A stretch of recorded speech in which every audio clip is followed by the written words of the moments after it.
I just want everyone to know that's been involved in my case, and that I know that I have been a disappointment, and that I am very angry at myself, and that I want to be a good person, and I don't want to go through the court system like this. I hate it. We've been following mom, Delina, since 2000 when a judge pointed her out to our producers as one of the few kids who defy the odds. We were told if ever there was a success story in the child welfare system, this teenage mom is the girl. I had to take my mom to court and prove that she was an unfit parent, and that, I was doing fine in foster care, and I was also old enough. I was 16 whenever I did it. And they looked at my mom's background. My mom had been in prison for educational neglect, and then she had also not had us for 8.5 years. I had to prove that my mom, was not the person, that should be in my life, and I sure did. So with no real parent to care for her, juvenile court has become a way of life for Delina, a surreal second home where decisions that dictate a child's future become a safety net from a lifetime of abuse. Having lived in more than 15 foster homes since first becoming a ward of the state, Delina is back before Judge Taliaferro for this 6-month review hearing. Let's go on the record, please, in the matter of Delina. This matter is set today for a review hearing.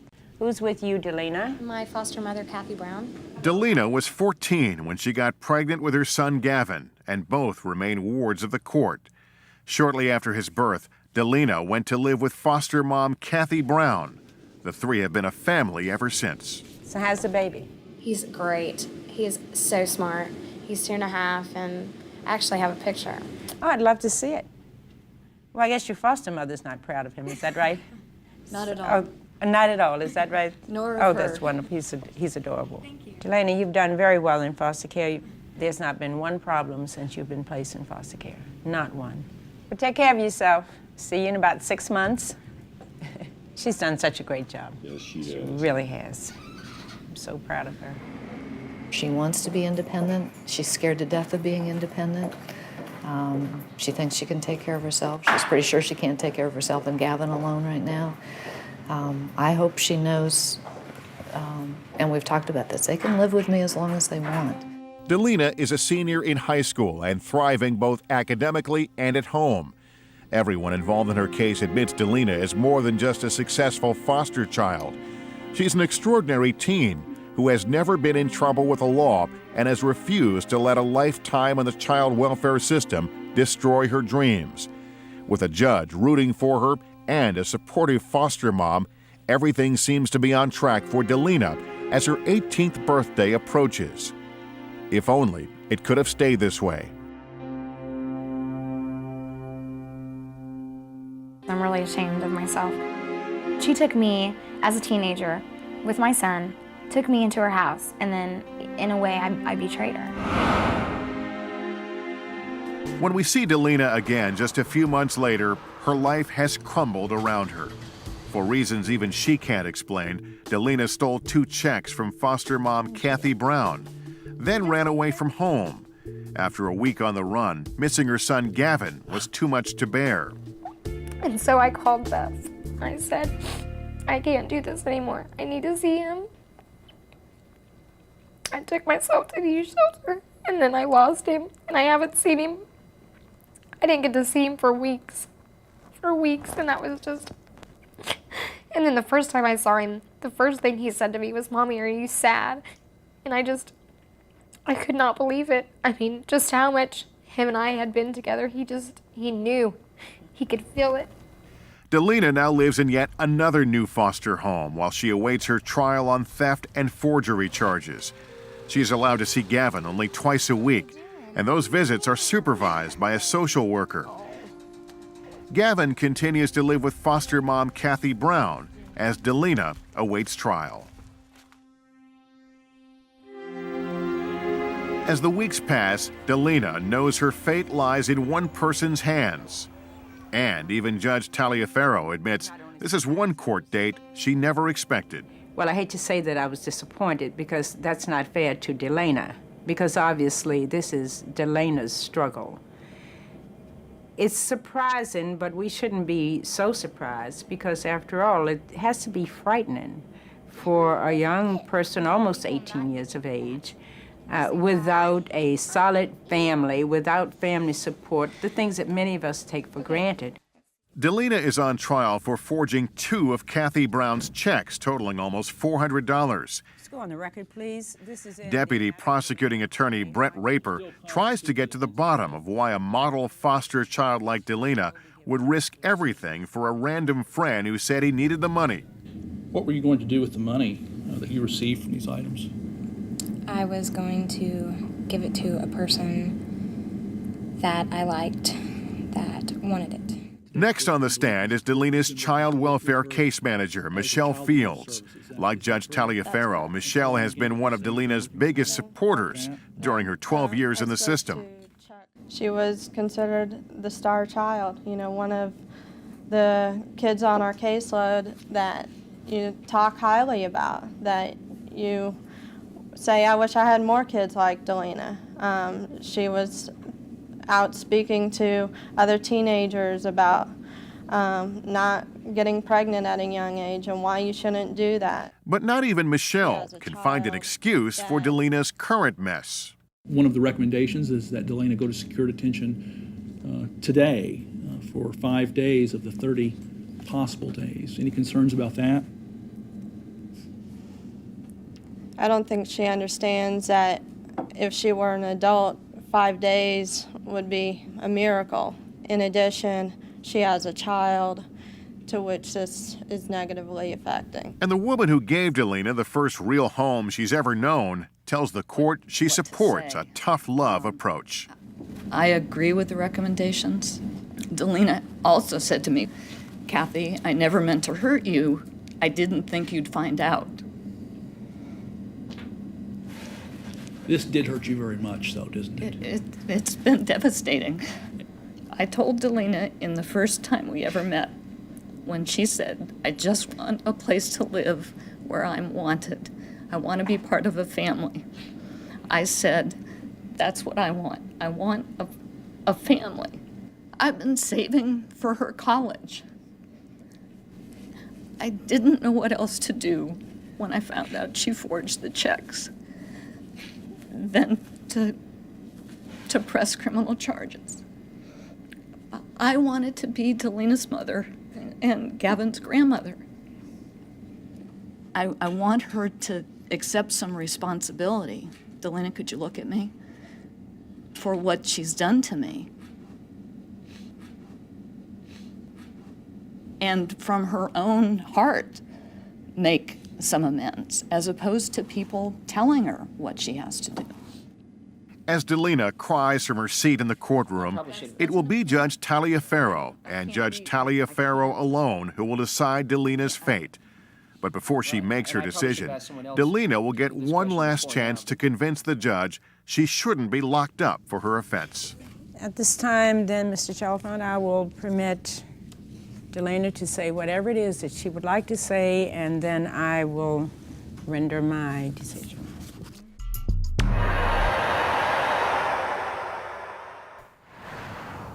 It's a warm fall morning in this community just outside Chicago as another long day begins for juvenile judge Mary Beth Bonaventura. The judge, a 22-year veteran of child welfare court, watches as 13-year-old Joshua enters her courtroom. I swear the testimony you're about to give will be the truth, the whole truth. Joshua is here today after a weekend of violence at home. But this fresh-faced 7th grader isn't the victim. He's accused of being the perpetrator. All right, we're here today for a charge of battery, and that happened in your home. Is that right, ma'am? Yes. Do you want to tell the court what happened? Joshua went after his sister with a pair of scissors. I didn't see it. She came out of the bathroom screaming, and I told him to go to his room, and he didn't want to. He threw stuff at me, and then he walked out of his room. When I walked out, followed me, and then he punched me in the face with the fist. He split my lip and made my head go back against the wall. Then he choked me, then he spit on me, and I told my daughter to call 911. Is this the first time something like this has happened? To this extent, where he punched me, yeah. Are you afraid of Joshua? Yes. Do you want him to come back into your home? No. So at this time, you don't want to take him home with you? No, I don't know what else to do with him. Have you had him to any counseling or any evaluation? He's been in counseling since he was in 3rd grade. Like so many kids who end up in front of Judge Bonaventura, Joshua has been in and out of trouble for years. But this is the first time his behavior has landed him in juvenile court. You will see the experience will leave his whole family overwhelmed and confused. He's been in a juvenile detention center for 4 days, waiting for this hearing. And today, he's about to find out his latest outburst has cost him a huge price, his home. Because his mother says she can no longer deal with him, the judge almost has no choice in her course of action. And in front of our cameras, this boy who came into court a juvenile delinquent, still under his parents' care, leaves a ward of the state. In legal terms, Joshua is now a child in need of services. Today, the court will find probable cause to believe this child has committed a delinquent act, refer the matter to the prosecutor's office to file a petition. The court will order that the child also today be made a temporary ward of the Division of Family and Children and order that he undergo a psychological evaluation. And I will order that the Division of Family and Children find placement for him. Joshua, do you have any questions? No, ma'am. This hearing's adjourned. Thank you. As the bailiff leads Joshua out of court, it's up to his mom and stepdad to make it official. They sign the papers temporarily giving their son over to the custody of the state. I wanted to say, no, I want to take him home. You know, he's my son. I need him at home, but I also knew that I have to do the best thing to help him. They're asking for all his information, you know, his birth certificate. So it's like I'm giving him away. He came out and he was just so angry and so, I mean, yeah, but I wanted to hug him. I wanted to say, Josh, I love you. You know, it's not because I don't want you or because you're terrible, but I don't know. I just couldn't. I had to make the point that, Josh, you stepped over the line. You're here because, you know, you really went way over. Back inside, Joshua tells our producer he sees things differently. Were you sad? Yeah, because my mom said she didn't want me, so. Do you think that that's really how she feels? Yeah, I want to go live with my dad in Texas, but I don't think they'll let me. I only get to talk to him like twice a month because my mom doesn't like me talking to him. I asked him if I could call him and she'll be like, no, no, no. Most of the time when she goes to work, I just still call him. If you could have a perfect situation right now, what would it be? My mom would be standing right here and I told her I was sorry and asked her if she'd forgive me. And then I just tell her that I want to live with my dad because it'd be better for both of us. His mom says she and Josh's dad divorced when he was a toddler. By the time he was in grade school, fits of anger became the norm. But no one in the family suspected things would ever get this bad. Josh now finds himself caught up in the juvenile justice system, and he and his family will soon learn it takes time, lots of it, to be free of that system. Now, you know why I shot these, right? This is in case you guys run away. Because if you run away, I'm going to give this to the police department. I'm going to give it to every police department in the state of Indiana to find you. I would have preferred to work with Joshua in the home, with the parents, in some intensive counseling, maybe Joshua on probation, a probation officer going to the school, going to the home, monitoring his behavior, maybe doing some parenting classes and some parenting skills in the home with the other children. That opportunity wasn't there. So what I can only hope for now is that through therapy and Joshua maybe growing up a little bit on his own, maybe some separation, maybe she'll miss him and want to work harder on it, that we can reunite them. Because as I told her in court, as much as we like Joshua, it's still her child, and the law says that we have to reunite families, and hopefully we can work toward that. I mean, the verbal abuse is one thing, but, you know, and I told him, if he wants to hit me, hit me. I'm 6'4", 240 pounds. Knock yourself out. You know, we bought him a punching bag so he could punch that when he got angry. You know, it's not like we as parents haven't tried everything. That we've been in the Rainbow program. He's been in Banana Splits. We've been to family therapy. He's been in individual therapy. He's on medication to try to control his anxiety. It's to the point where he has to understand that he's responsible for his actions. And I think that's what his problem is. He doesn't understand that he is responsible for his actions. Now, 4 days after beating up his mom, Joshua faces the consequences. He has no idea where he's headed or for how long. Because, like, I don't even know where I'm going or anything. It's like they're just pulling me like I'm a dog on a leash. What should the state do to help a boy like Joshua? As his parents now learn, signing over your child to the custody of the state has enormous, far-reaching consequences. Teams of counselors, therapists, caseworkers, and other specialists will now decide where Joshua will live and for how long. And in the next 2 weeks, Josh's life will take a drastic turn.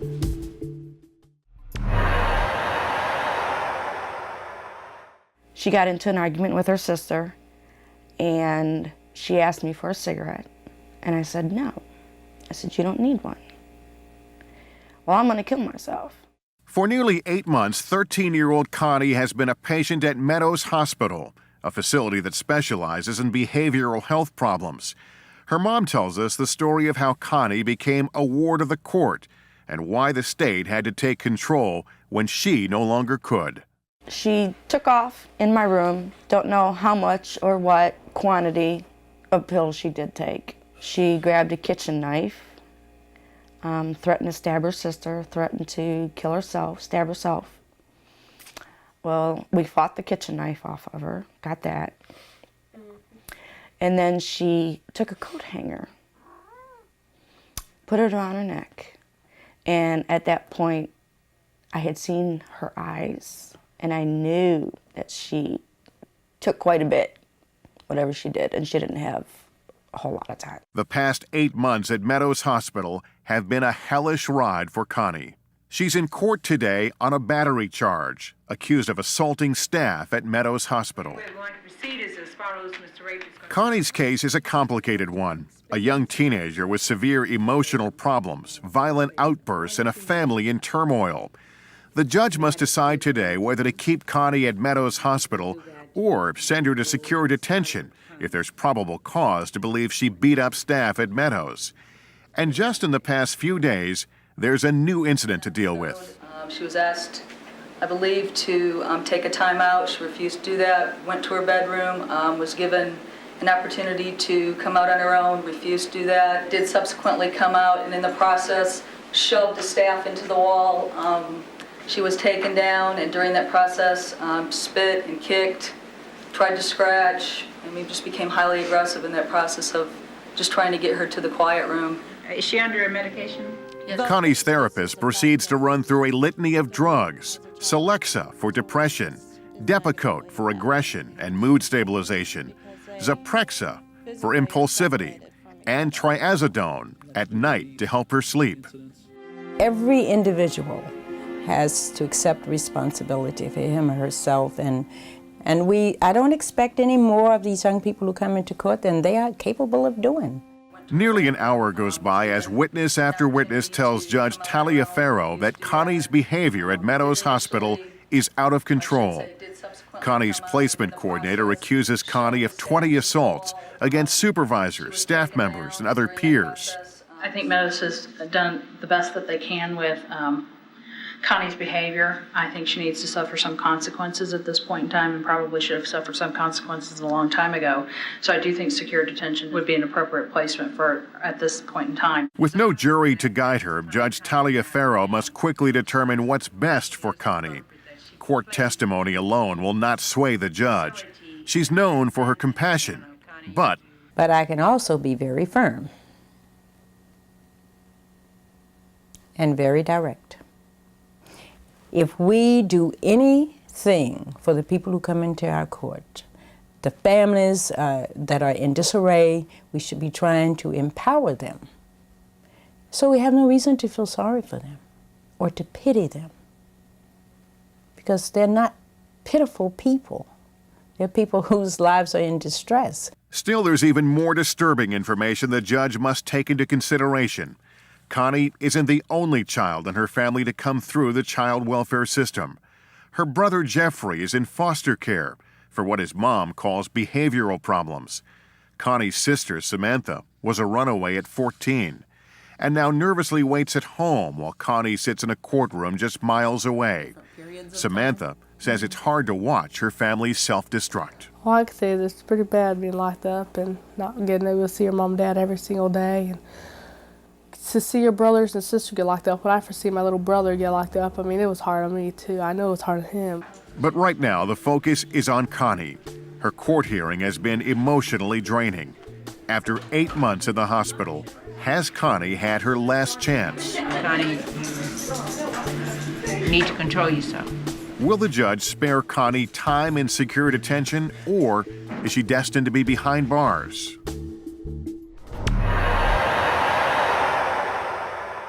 I don't have any control over that, but if you get found guilty, what's going to happen to you?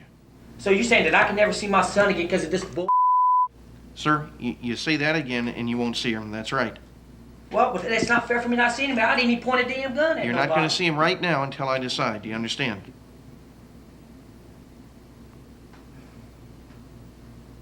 That's a yes/no question. I'll tell you one thing, this court, man, this is crazy stuff, man. For more than 7 years, we've been tracking children and their families swept up in America's child welfare system. They are among hundreds of thousands of at-risk kids who land in the courts every year. Sometimes they're hauled before a judge for their despicable behavior, but too often it's because home is no longer a safe place. That's the case with this 2-year-old, whose parents call him Baby Raymond. He's caught in the middle of their violent feud. Their battle is about to play out in front of Indianapolis juvenile judge James Payne. The point is there any reason for you to be around her?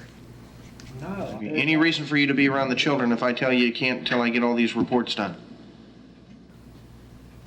No. The baby's father, Raymond Cruz, came to this hearing today from the Marion County Jail, where he's awaiting trial for allegedly stalking the baby's mother, Dana, and taking off with baby Raymond. And what's going to happen if you go around? Or contact, letter, phone, or anything? What's going to happen? Go back to jail. I don't want that. You understand, if you go around her, try to contact her or the children, you'll go to jail, probably prison, probably for a long time, and your father will lose his house. Is that what you want? But in fact, Raymond's criminal case is of little concern to Judge Payne, whose focus is on what's best for the child. That's why Dana doesn't even have custody of baby Raymond. He and his half-sister are staying with Dana's parents, and she only gets limited visitation. The judge isn't taking any chances that Raymond will get out of jail at any point and go looking to harm his girlfriend or the kids. So how long is it going to be no that a guy can't see? Till I get these reports on everything, and until your criminal case is over. No, hold it.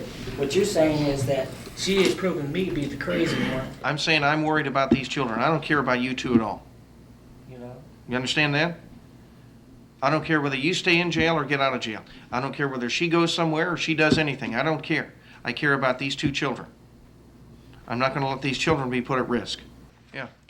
And because of his actions, Raymond risks not seeing his son for a long time. He's facing 10 years in prison. I'll tell you one thing, this court, man, this is crazy stuff, man. Because her family got me look like I'm a damn nutcase. That's the reason why I'm here today. I wasn't stalking her. I'm in a damn criminal court, but a mean-ass judge don't really give a damn. We'll have you back here on the 28th of July to find out what happens. And then we'll talk about then whether or not she can visit. So if I get found guilty, you're going to say, well, you're going to take my visitation because she said I stalked her. How the can you stalk her? Ask me Sir, the next time you use foul language here, I'll remove you right now, and then you won't find out what's going to happen. Do you understand? How can you Do you understand that, sir? Yeah, I can understand that, but how can you As the hearing ends, Dana is frustrated that this day in court doesn't end with her getting her kids back. All that I want to do is spend time with my son when I get out, and that's what I want, man. I don't want nothing to do with Dana. But Raymond's mood quickly turns, and it's not only Dana he has in his sights. Yeah, I don't like him, period. I never did like him. My opinion is I think he's a crummy mother judge, and I'll tell him that straight up to his face tomorrow. After 14 years in juvenile court, Judge Payne has learned to block out the insults. When he leaves his courtroom at night, he tries to go home with a clear conscience. But there are no juries in juvenile court. All decisions rest with the judge, and so often their safety is an issue. I think a lot of judges suffer through that, and that is the decisions we make are pretty convicting for families, for parents, for individuals. I suspect many judges, have lived under the threat of someone harming me. I've had police security, and others, like many judges have. This business of dealing with people's lives has tremendous rewards in seeing people change their lives and positive things happen, and it has some negatives like having your life threatened. It's just part of the business. While it's obvious Raymond's temper clearly got the best of him in court, no one knows for certain how he'll react if he's convicted in his criminal case and loses visitation with baby Raymond. I know where she works.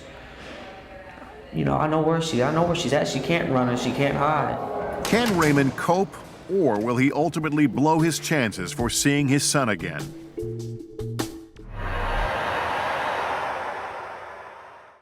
If Chelsea could be in the same community with her mother, because her mother and stepfather had such a wonderful, close relationship. Yeah, I'm concerned about the way she gets treated up at Meadows. I know she gets out of control.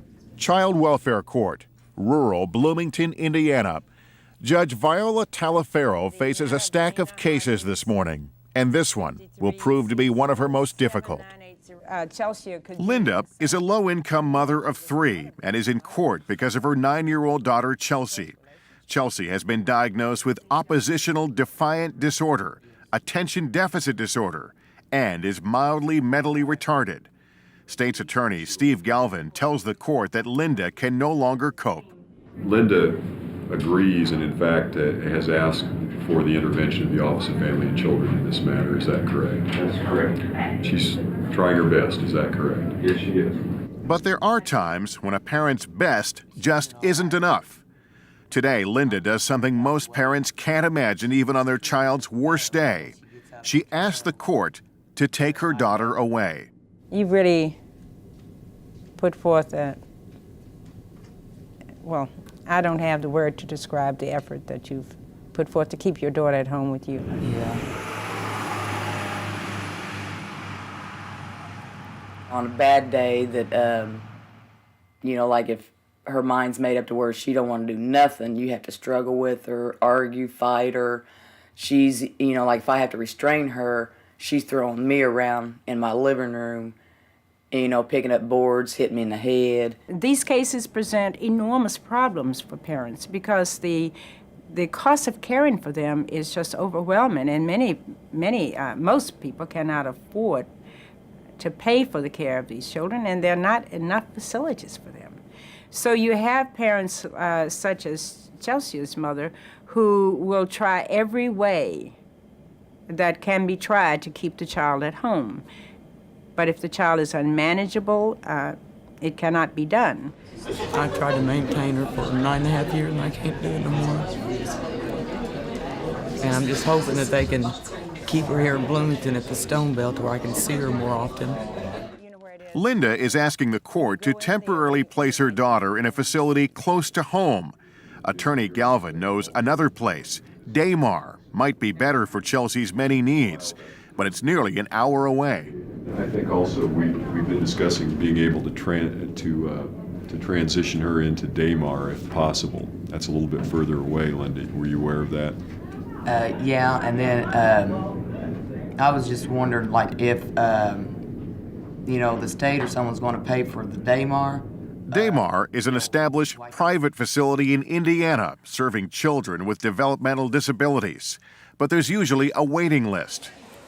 Last year alone, we had over 160 kids referred to our organization that needed help, a lot of help, that we weren't able to help because we didn't have the capacity. We no longer get the kids referred to us that are having mild or even moderate problems. These are really, really intensely troubled kids. A month passes while Linda and Chelsea wait for word on where Chelsea will be placed.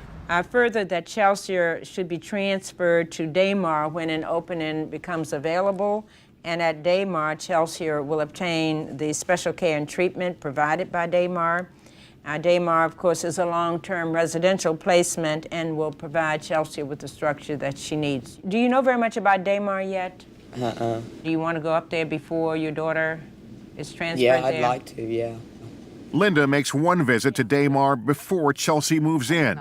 She's impressed with what she sees, but still can't come to terms with the decision she's made. Yeah. I sit at home every night thinking, you know, did I do the right thing? I mean, I know I've got to be doing the right thing because, I mean, I can't give her the special needs that she needs to maintain out here in the world and stuff. And I mean, but I just still beat myself up thinking, am I just giving her up or what?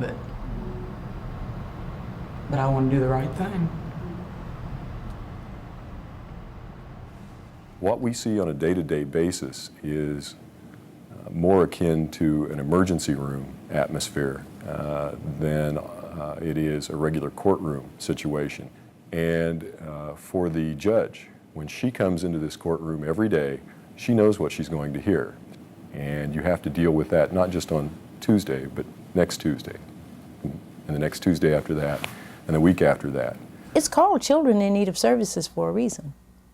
Obviously, I cannot single-handedly make changes, and some things are never going to be that much better.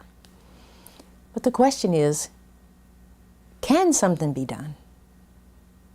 And the other question is, will I see that it happens? I don't think I can do much more than that. The judge knows doing something can also mean a heart-rending separation of child and parent. And that's exactly what's in store for Chelsea and her mom in the months and the years ahead.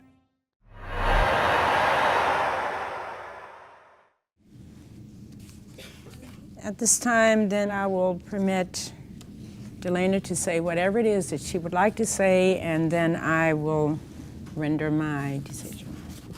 17-year-old single mom Delina, who has been in and out of foster homes for 13 years, is facing the biggest challenge of her life, her trial on theft and forgery charges. Delina is in front of juvenile court judge Viola Talafiero after stealing checks from her foster mom of 2 years. It's now time for her to explain to the judge and her friends in the courtroom how her years as a model foster child and teenage mother led to a day like today. I just want everyone to know that's been involved in my case, and that I know that I have been a disappointment, and that I am very angry at myself, and that I want to be a good person, and I want to do good things, and I want to succeed, and I don't want to go through the court system like this. I hate it. So I just do want everybody to know that regardless of if you don't think that I am remorseful, I am, and I am truly sorry. That's all I want to say. First of all, the most important thing is what are the appropriate consequences for a young person who commits theft and forgery. But what about the remorse? She hasn't shown remorse. Delina has had more than adequate time to make amends if she could. Is Delina a bad person? I don't think so. Is her behavior unacceptable? Of course. So what is appropriate will be 4 months of formal probation, 30 days in a secure detention facility, participation in the Victim Offender Reconciliation Program, and monetary restitution to be paid in full to Kathy Brown. Complete the Youth Education Shoplifting Program in order to understand the effects of stealing. Now, I have not said exactly what the recommendations are. I am going to send you to detention today for 5 days, and I will suspend the 25 days. So you will go now with Miss Kane out of this room, out of this door. And Delina, I wish that I could have seen you walk out of the door leading to the outside.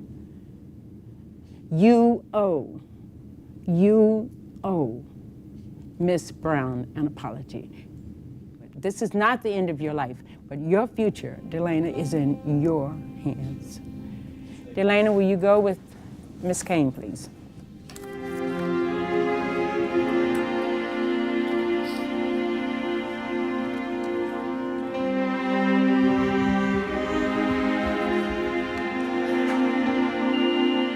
My campaign probation need to go from 3 to 2, please.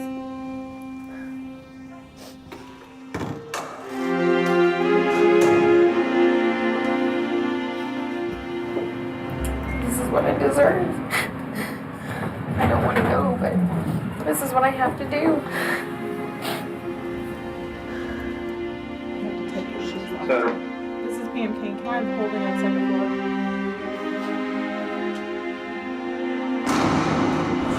floor? She wasn't here for all of the good she'd done in the past. She was here because she committed 2 offenses. Her future's in her hands. I do not know what that will be. It's hard for me to untangle my hopes for her with my hopes for Gavin. I think I said in there, my initial goal was to be a mother to Delina and a grandmother to Gavin. I'm scared to death that if she gets Gavin back, that I'll never see him again. And I couldn't live with that. The research does demonstrate very clearly that there's a strong likelihood that a young person who's been in foster care for a lengthy period of time may well end up in delinquency court. So do I think about that? Yes. But if you give them, quote, slack, then are you sending a message to this young person that this kind of behavior is appropriate? Continue to do this? No. You say, stop now. Make changes. 5 days later, Delina is released and begins weekly visits with Gavin, who continues to live with Kathy. But as time moves on, Delina faces aging out of the system that has been her lifelong safety net. By winter, she is pregnant with her second child. Now 18 and on her own, she makes perhaps the most mature decision of her young life. She voluntarily gives up her parental rights to Gavin and lets Kathy adopt her young son. There's not a day that goes by that I don't think about it. It's very hard, but I know that Gavin is in a safe place. It wasn't a decision that I wanted to make, but unfortunately, it was a decision that I had to make. Today, at age 23, Delina refuses to feel sorry for herself. She still visits Gavin every week and has repaired her relationship with her former foster mom. Kathy and I have a very good relationship. We've come a long way. Kathy's helped me out a lot. She's still done a lot for me than anybody would do under the circumstances, and I'm very thankful, to her. Kathy and Gavin live just 20 minutes away from Delina. Despite the goodwill between the two, the wounds are still healing. I mean, there were periods of time when, after Gavin started calling me Mom, there was a lot of tension. But we've essentially agreed that we need to have a routine, and that once a week for a couple hours is good for Gavin.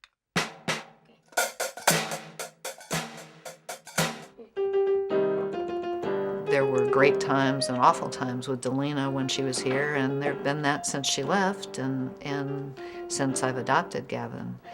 But for the most part, it's been a richer life.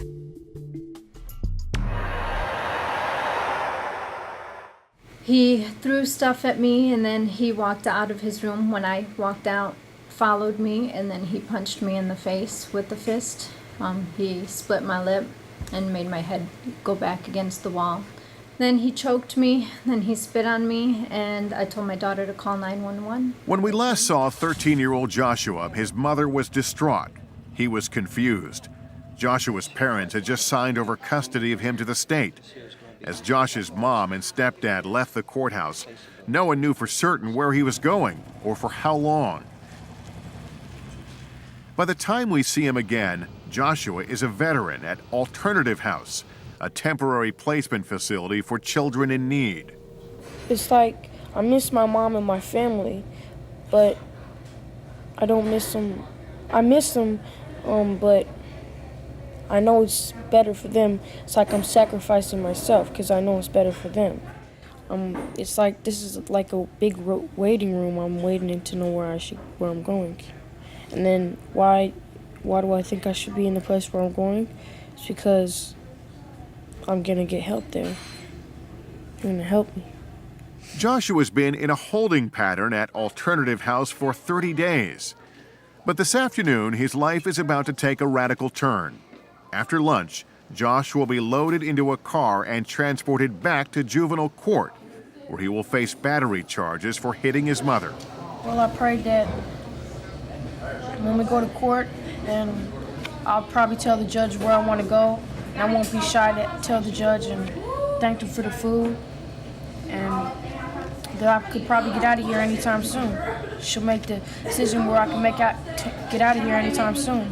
Like the soonest time that I can get out. That is the fantasy of a naive young child who doesn't quite grasp that home is no longer an option and that his opinion doesn't count when it comes to figuring out what's best for him. About 40-some% of our kids go from emergency shelter back home or to a family member.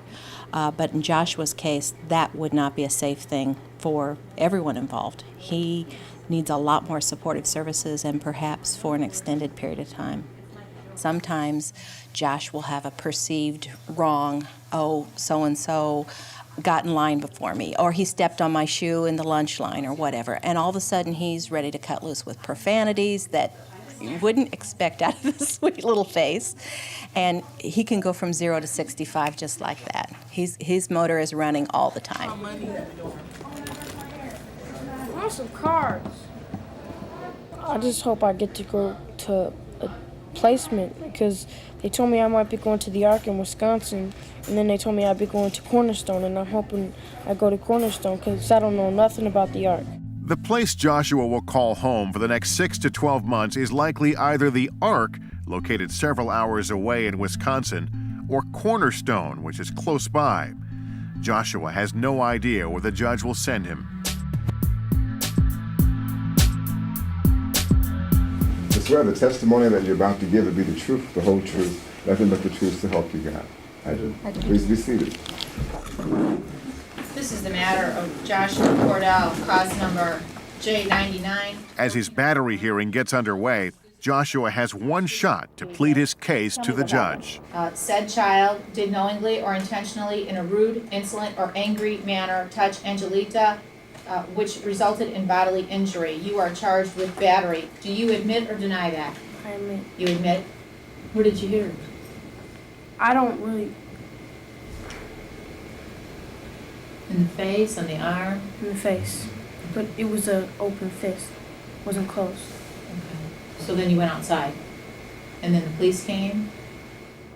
The hearing continues with Joshua's case manager explaining that both Cornerstone and the Ark have accepted Joshua for placement. One facility has been recommended over the other. The case manager reports it has more kids Josh's age and can provide the intensive counseling he and his family need. Joshua's mom isn't so sure. We're not familiar with either program, and we know that family therapy with Joshua is something that's, we really need that, and I don't know how easy it would be to do that if he's placed farther away from home than, the Cornerstone. I guess my ultimate goal would be to look at a person's family situation as objectively as I can, and hopefully I've been given enough information, good and bad, so I can assess the situation so that I can direct them in the areas that they need to be directed to get their lives back together. Hopefully that I can do that in a fair way and not going with any preconceived ideas, which is very difficult in this position because as a judge, that's what you do. You judge. With a case file of information in front of her, with testimony from the therapists and counselors and family members, the judge is ready to make her decision. What I'll do today is, as I said, make the child a ward of the court, order that he be placed at the Ark. With those words, Joshua's hopes for help close to home are dashed. Joshua, do you have any questions, honey? No, ma'am. Okay. Well, good luck to you. Outside the courtroom, Joshua and his family get a chilling slap of reality. The transportation has already been arranged and they need to speak with you. Okay. So that they can give you directions and make sure all your questions are answered. So we should take his winter coat and stuff like that up there? Yes, a lot of winter clothes because it's cold in Wisconsin or in the wintertime. Other than that, the Lake County Division of Family and Children is dismissed and the probation department takes over from here. I'll see you, Josh, tomorrow, okay? I'll bring you the video. All right, thank you. So did you understand everything? Yeah. Are you ready? You understand it's not because we don't want you, it's because you need to get some help so you can be a better person. So you're not a statistic. Is there anything you want? You want your blankets? No. Still fit you? No. Anything else? No, you sure? Then why are you so quiet? It's nothing to say. Okay.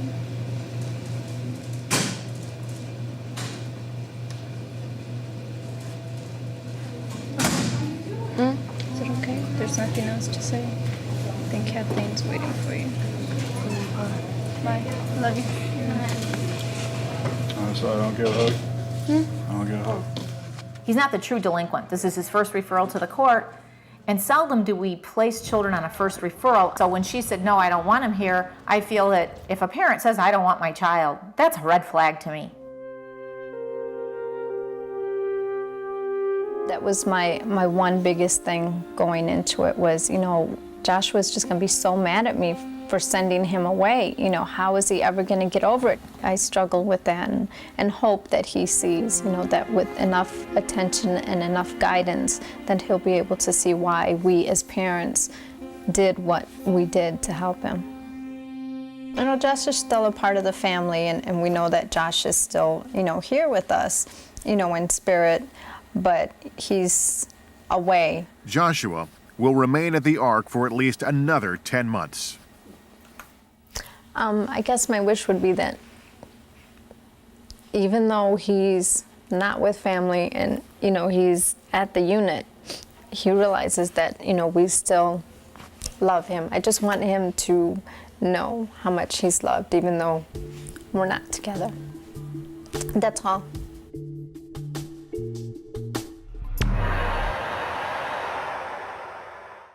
All right, we're ready for our 115 now.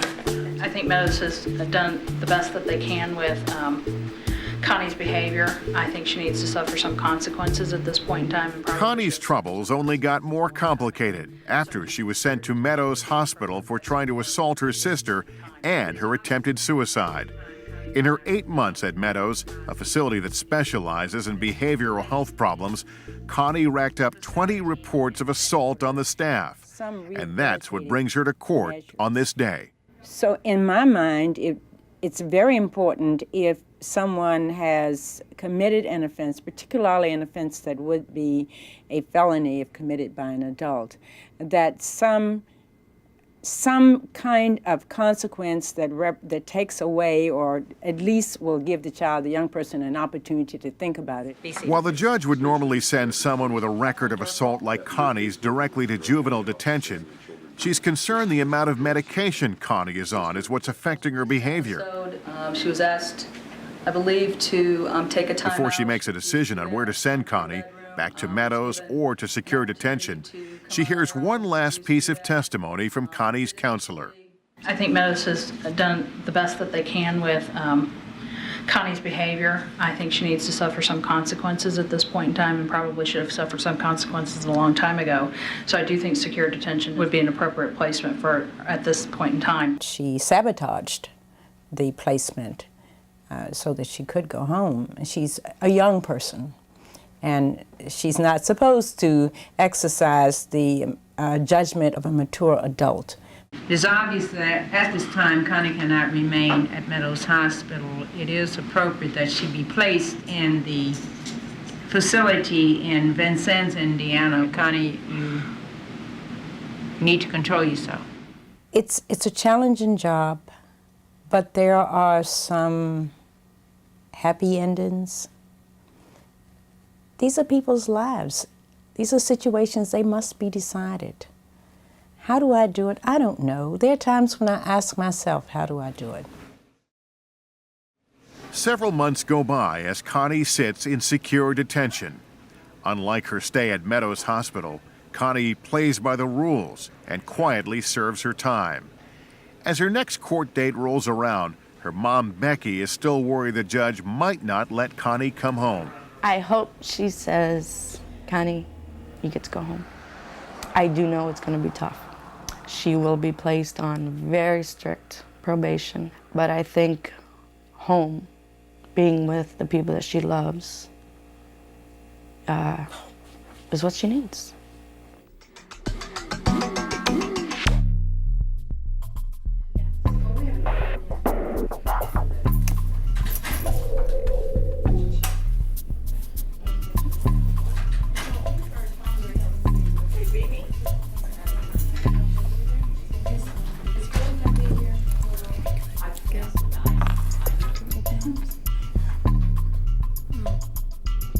record, please, in the matter of Connie Miller. The judge hears testimony on how Connie has fared in secure detention.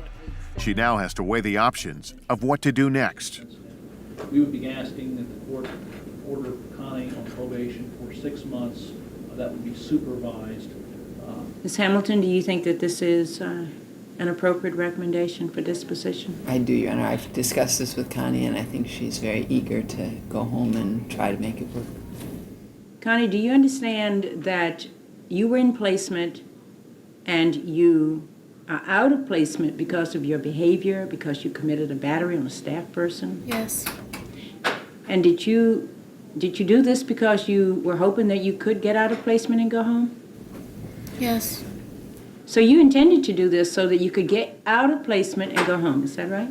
Yes. And you wanted to get the result that you have now, and that's to go home, is that right?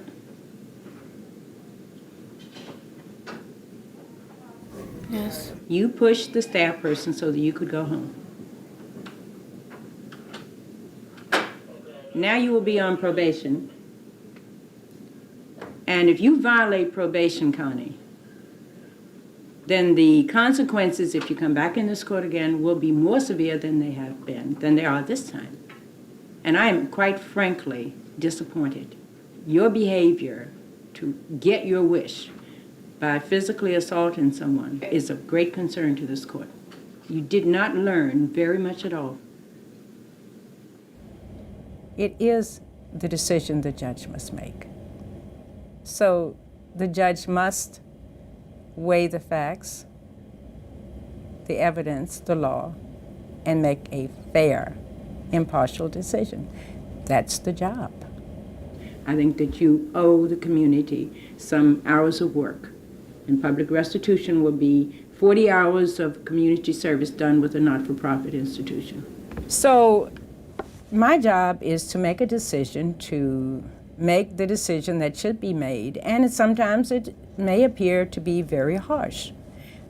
But that doesn't mean that I do it without giving careful thought to it. But it's important to maintain objectivity and not to become overwhelmed with sympathy and emotion, and to make a decision that follows the law and reflects the facts of that case. Judge Taliaferro reluctantly releases Connie to her mother based on the recommendation of the caseworkers and the attorneys, but wonders what message this has sent. Can an explosive child be successful in an unstructured, chaotic environment?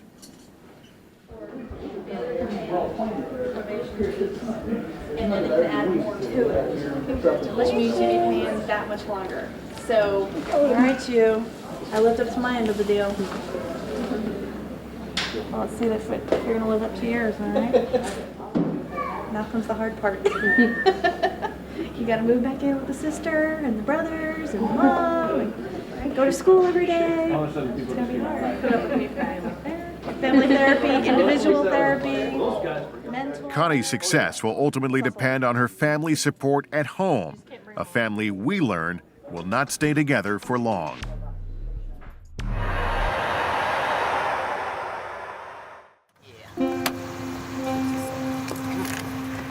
Come on. No, don't be showing no tears.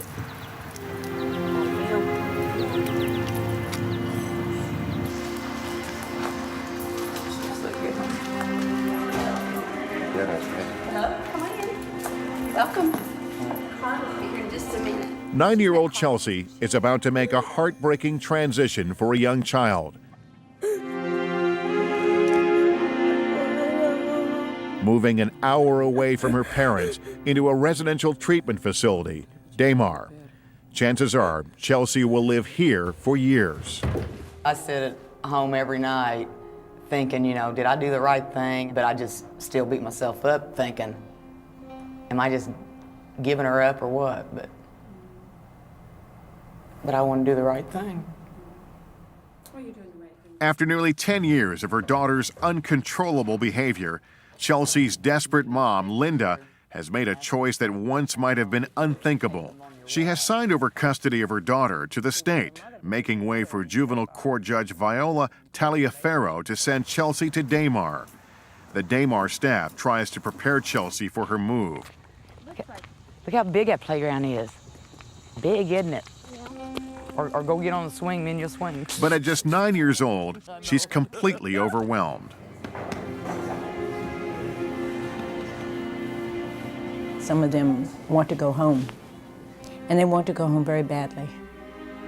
Children grieve when they leave their parents, but that doesn't mean that they cannot be happy and adjust very well in another setting. Are you leaving? Well, just a few minutes. Okay. Will you help me? Hey, lay your shoes in your closet. I want to see if I can fit in. I might be able to fit in. Let's see. Hey, Mom, I can. Okay. Hey.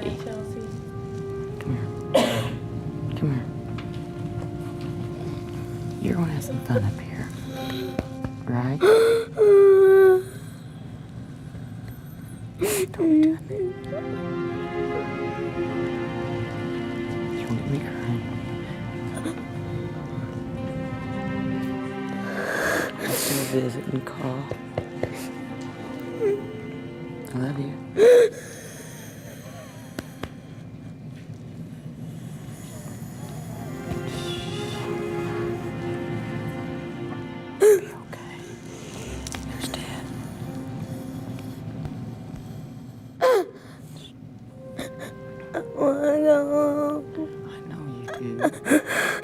I want you to go home too, but you gotta get better. Alright? You gotta keep you safe. We'll still visit you. We'll call you. Write you letters, buy you things. Okay. You'll be alright? Don't cry. You need to tell Mom to see her later, okay? Because she'll come visit you, okay? She'll come visit.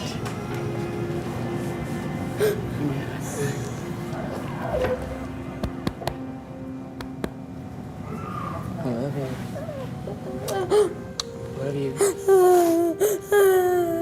Don't do this, Chelsea. Don't cry. Do you want to go see her pins and stickers? Come on, let's dry out those tears, okay? Come on. Show me how you can wipe the face.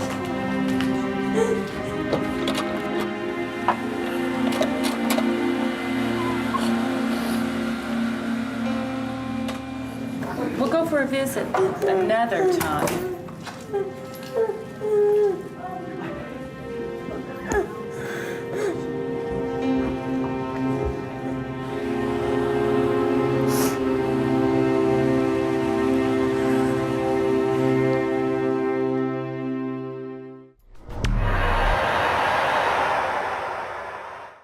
So you're saying that I can never see my son again because of this bull?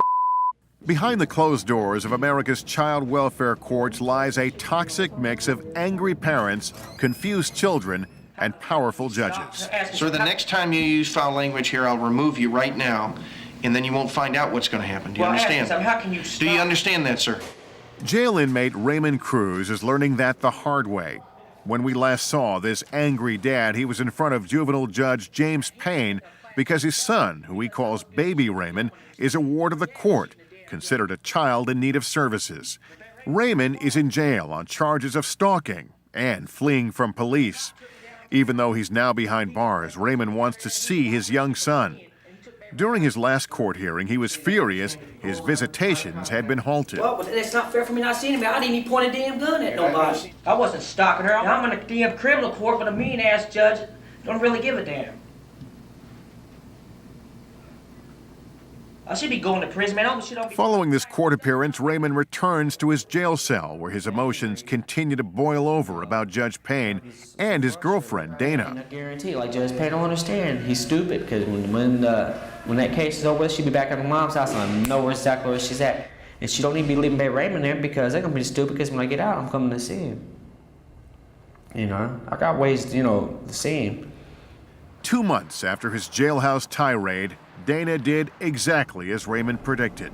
Yeah, now I moved back in at my mother's residence, which is with the children, and they're doing real good and real happy, and I'm just really thankful.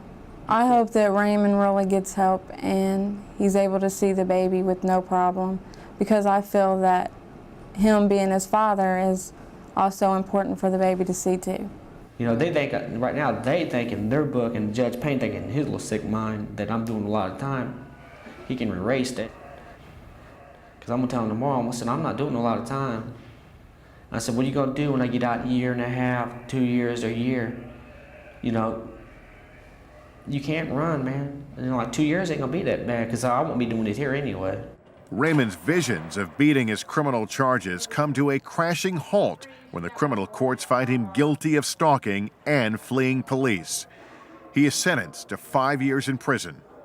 One thing that all judges have to learn is, how do you maintain a judicial temperament that means I don't lose my temper at you even if you lose your temper at me, and to recognize finally that ultimately the authority is in the court. Going off in court generally doesn't solve any problems that exist at any stage, because the bottom line is I can find someone in contempt and lock them up. That seems rather hollow, though, with someone who's already in prison and virtually has nothing to lose. So part of it is then just keeping your eye on the ball, and the eye is, and the ball is, exactly what is going on with this child. And if I lose my temper, if I take umbrage, if I get upset and display that and get into a dialogue, we lose sight of what's going on, and that is, what is the best interest of the child? Will there be a peaceful resolution in the case of Raymond and his son? The odds are against it, and 7 years later, the final outcome is even more astounding than you might expect. Tracking the long-term effects of the child welfare system on kids and families is never an exact science. In the case of Raymond Cruz, 5 years in prison have changed a man and his family. Baby Raymond is no longer a baby. He's a 10-year-old boy. And Raymond himself, he's back home, living with his dad and stepmother and helping to raise little Raymond. Yeah, we can be friends, but see, Dad don't talk to her. We can be friends. She can come over and visit baby Raymond. I don't really care. I don't care. Like I said, I was in prison. I learned about God and all that stuff. I'm not tripping over that at all. Here you go. And I want Daddy like her, but Daddy don't love people too much. I don't know why. Baby Raymond was bounced from relatives to foster care during the time his dad was in prison. In the end, Dana signed custody papers allowing her young son to live with Raymond's parents. Raymond's stepmom says the first few weeks with their grandson were tough. Darren. Because I still say that he has flashbacks. Because when we first got him, he spilled something. He jumped up and was running to the bathroom to find something to wash it, to wipe it up with, and he was crying. And there for a while, he wouldn't let you touch his food or anything because he thought you were taking it from him. Dana does visit young Raymond even though she no longer has custody. The continued rift between Dana and Raymond still leaves their son with more questions than answers. We try to answer his questions, when he asks or anything, and well, I told him, I said, no, nobody's going to say anything bad about your mom or your dad. That's just because they're your mom and dad. And he says, okay. Children will believe and remember 80% of what they see and 20% of what they hear. And that is particularly true in the ages of birth to about 5. By the time those kids get to our school system and then involved with other systems, if things haven't gone well, it's going to be difficult for the rest of us to fix those children. Earlier, the better. The best prevention, the best treatment is good help early. Raymond's parents admit he is on medication and having a tough time adjusting to life on the outside. Young Raymond is learning disabled, yet he can tell his dad is struggling. Yeah, because I love him. I don't care if he's sick. I still love him. I don't know why. I don't know why Daddy loves somebody too much. I don't know. What one generation tolerates, the next will take to excess. Frankly, if there were a formula, if there were an absolute right way to do it, we'd all be doing it at this point. It is a problem because there is no single answer, and it is doing the best job you can, listening to everybody, and then trying to make a good decision about that child. Our attempts to find young Raymond's mom, Dana, have been unsuccessful. We wonder how she feels about Raymond's release from prison and the limited contact she has with her son. But we can't help but remember her words 7 years ago when this whole ordeal began. I know how to dial 911.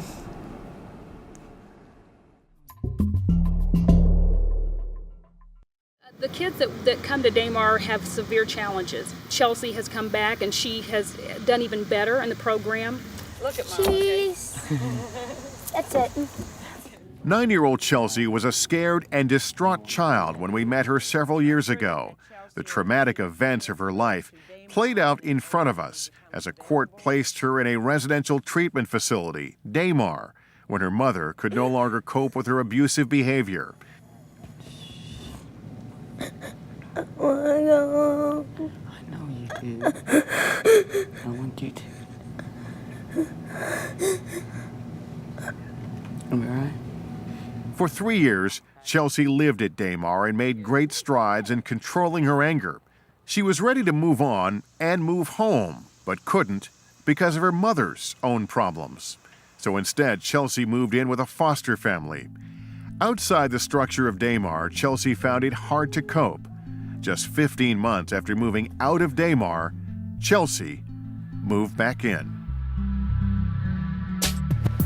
I feel great, but I just want to go home and everything. I really want to live with my sister instead of my mom because she's not doing so great. Chelsea is now living in a Daymar transitional home, and she's no longer the dazed little girl clinging to her mother's side. She is now a 15-year-old young woman, going to Daymar proms and trying to be every bit the typical teenage girl. Chelsea's mom, Linda, visits every week. Got this. Beautiful. This. It's just a skirt. It's just a skirt. This shirt. Sort of like mine. And this outfit. And the shoes. Daymar residential director Karen Cousy says teaching Chelsea to live independently is key because ultimately she may never return home to her mom before she turns 18. This is a smaller, more laid-back atmosphere. She only has 2 staff and she only lives with 2 other individuals. So it allows her a more home-like environment where she can practice some of the skills that she's been taught. No one can say for certain when or if Chelsea will return home. Kids at Daymar can stay until their 22nd birthdays, but most transition out at age 18. According to the Child Welfare League of America, approximately 25,000 young people age out of the system each year, and many of those become homeless at some point. When we ask Chelsea where she sees herself in the future, she doesn't hesitate to answer. If you come and see me in 5 years, I think that I'd probably be moved out on my own. And I would like that.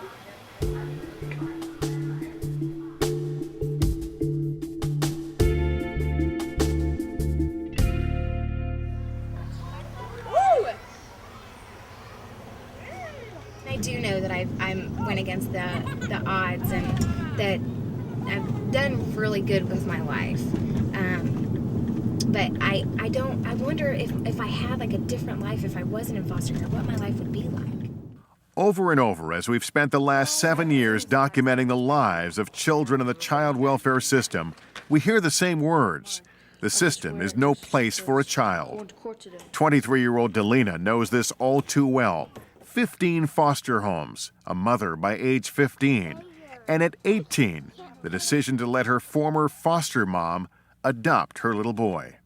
Kathy ended up adopting Gavin, and I still have a very, very good relationship with Gavin. I'm still his mommy, and we see him weekly, and he just doesn't live with me. After voluntarily giving up her rights to Gavin, Delina's life wasn't empty for long. She and a former boyfriend went on to have a healthy baby boy, Sage, who helps keep Delina's sights on the future. You know, Gavin has said to me before, I think you love Sage more than me because Sage lives with you. And, I've explained to Gavin several times, you won't be able to understand it yet. And I can't explain to you what has happened until you're older, and you will be able to understand. There's a window. He's surrendering. Although I would want more than anything for Gavin to be with me and to live with me full time, I'm thankful that I at least have a relationship with him. That's a leap of love. She did that because I would imagine she felt that Gavin would have a better life, would live in a more stable environment than she could provide for him at that time.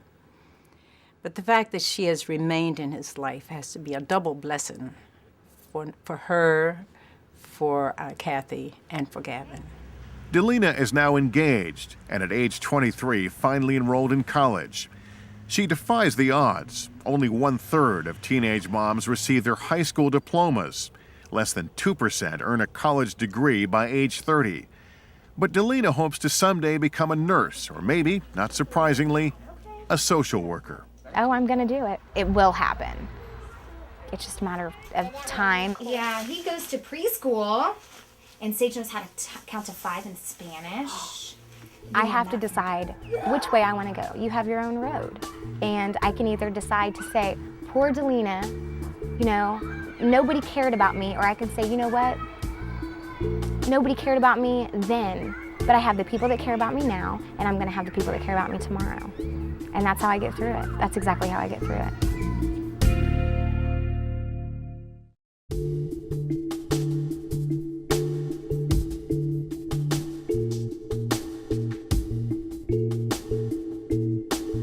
There's a lot of power that the position has.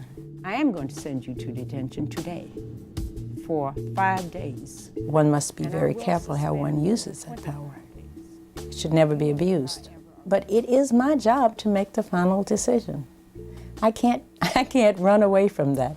I can't duck it. Delinquent child for committing the delinquent act of battery. If the state is going to be involved in someone's life, then there must be a compelling reason for it to happen. And I am the one who has to make the final decision. One of the last things my biological mother said to me just about 3 years ago was, Delina, everything that's happened in your life is your fault. And it's not. It's not my fault.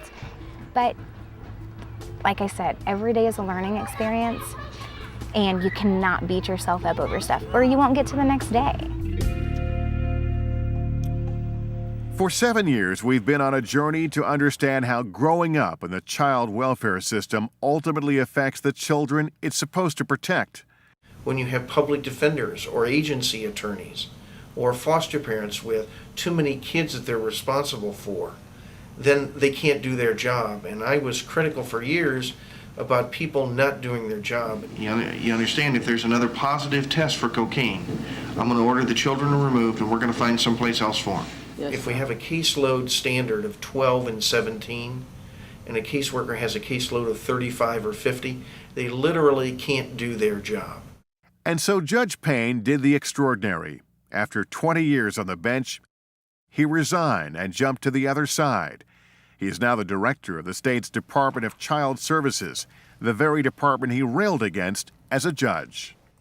The system is so complex and so often uncaring and over-demanding, and doesn't listen often to the children who have to live through it. It's why in the system, what we talk about now are bringing in foster children who are now adults to say, what should we be doing differently? And the key often is just care about me, listen to me. Delina is the first to agree with that sentiment and says it's also why she hesitates to pursue a dream of hers, a career in social work. But despite the chaos of her childhood, she doesn't blame the system for the madness in her life.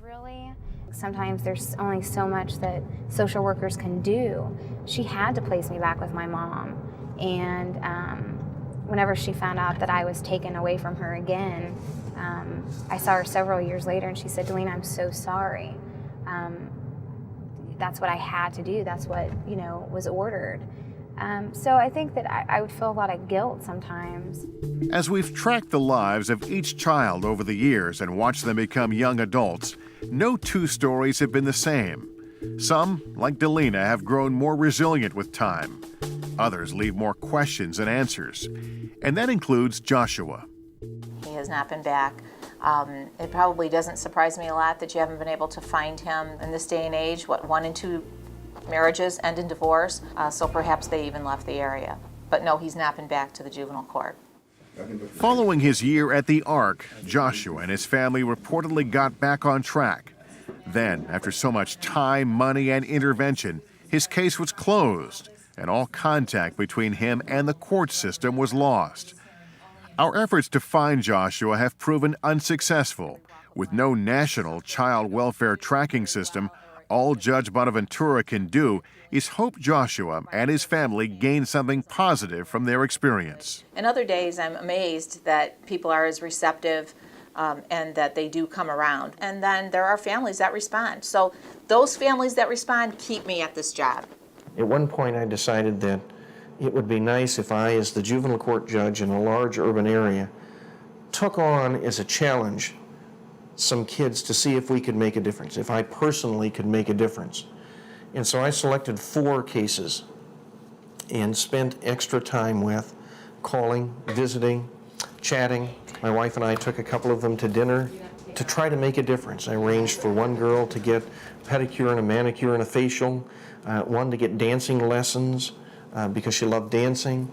2 of those have worked out very well. And 2 I've lost and have no idea where they are. This is everyone? Yes, sir. My upshot of that was I'm not sure that it's possible to make a difference. On the other hand, I'm not sure that I'm ready not to try. After following Connie for 7 years, we last found her living with her sister and struggling to get by. But in her early 20s, she was proud she was on her own and out of the system. Since that last visit, Connie has moved on and we've lost contact with her, and so has the woman who worried so much about her as she made the tough calls about her future. Connie, I wish I knew. I wish I knew what had happened with Connie. As for the judge herself, she's now retired. They were the people that were pretty much ruling my life. And, you know, I wonder sometimes, you know, why did I get bounced around so much? You know, once I started really having a voice and being old enough to voice my opinion, Judge Telfair really listened to me. I think she did a lot of good things for a lot of people. In the end, after 7 years of filming, what we found is this. Kids raised by the system become dependent on the system. Sadly, there's little in terms of a safety net once they become adults. Their stories are usually shielded from the public. In turn, their names, their faces, their struggles, their triumphs are out of sight, out of mind.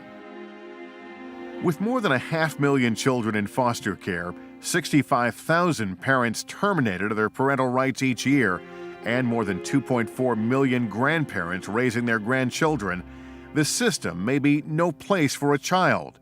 But tragically, sometimes it's the only place. It's always corny when people say it, but seriously, never give up. You have to continue on. And if you don't love yourself, then you can't love anybody else.